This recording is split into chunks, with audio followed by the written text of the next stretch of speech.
माता पिता हमारे लिए बोझ हो सकते हैं, लेकिन उनके लिए बच्चे कभी बोझ नहीं होते।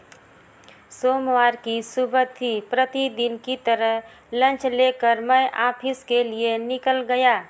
पूरे दिन काम करके शाम को लगभग 8 बजे घर में घुसते ही मेरी नज़र सरिता पर पड़ी।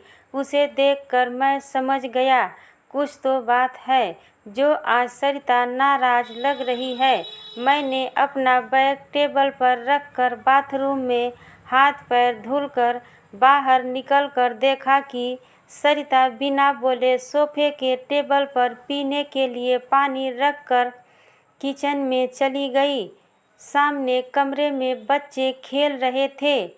मैं बिना पानी पिए किचन में गया। सरिता के कंधे पर हाथ रखते हुए पूछा, क्या हुआ सरिता? आज कुछ उखड़ी उखड़ी सी लग रही हो। वह मुझे घूरते हुए बोली, रहने दो, अपना प्यार अपने पास रखो।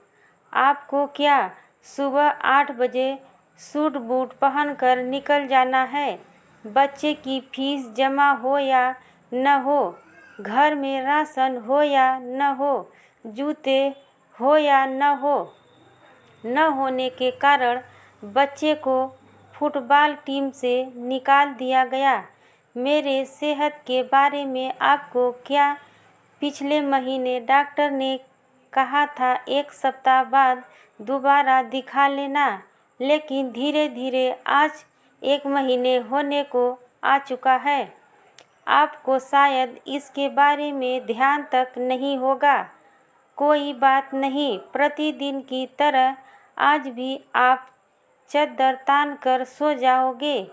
कल सुबह फिर से वह प्रक्रिया। सरिता की बातों को सुनकर मैं कुछ बोल नहीं पा रहा था, क्योंकि महंगाई इतनी है कि बिजली, पानी, राशन और बच्चों की पढ़ाई के खर्च से कुछ ज़्यादा बचत नहीं हो पा रही थी। सैलरी जस की तस ही थी। पैसा बढ़ाने के नाम पर ऑफिस का मैनेजर कहता है, काम नहीं है तुम्हें, कहीं और ज़्यादा पैसे मिले तो तुम जॉब छोड़ सकते हो। सरिता, गुस्सा मत करो, कल मैं सब कुछ इंतजाम कर दूंगा। सरिता ने फिर से कहा, अच्छा, अभी तक तो कुछ इंतजाम नहीं कर पाए, कल कैसे कर दोगे? कहीं चोरी करोगे क्या?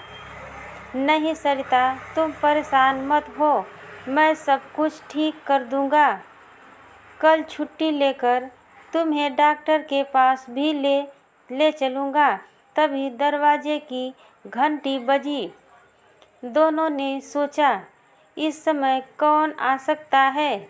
मैंने दरवाज़ा खोलकर देखा तो अम्मा और बाबूजी दरवाजे के बाहर खड़े थे। हम दोनों ने उनके चरण स्पर्श किए। सरिता किचन में चली गई। मन ही मन सोचने लगी, हम लोगों के पास खाने के पैसे तक नहीं हैं। किसी तरह से हम अपने बच्चों का पालन पोषण कर रहे हैं।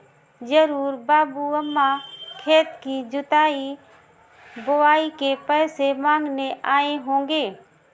मैं भी सोच रहा था कि बाबूजी अगर मुझसे पैसे के लिए कहेंगे तो मैं क्या कहूँगा। बाबूजी और अम्मा सोफे पर बैठे थे। अम्मा बच्चों के साथ लगी हुई थी। बाबूजी ने पूछा, क्या बात है बेटा, आजकल तुम फ़ोन पर बात भी करना कम कर दिए हो, कुछ परेशानी में हो क्या? ऐसा तुम तभी करते हो जब तुम परेशानी में होते हो। यह तुम्हारी बचपन की आदत है। खेती का काम ज़्यादा था नहीं तो हम लोग और पहले आ जाते। इस बार फसल भी बहुत अच्छी हुई थी।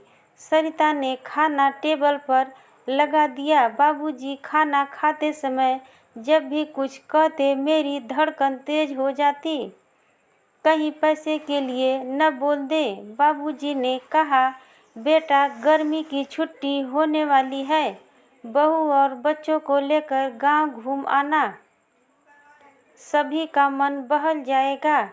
हाँ बाबूजी, मैंने कहा। सरिता किचन के दरवाजे से पर्दे की आड़ से में खड़ी होकर सोचे जा रही थी कि बाबूजी और अम्मा बेटे और बहू के पास नहीं जाते, बड़े बेटे और बहू के पास नहीं जाते हैं, न ही उनसे पैसे के लिए कहते हैं।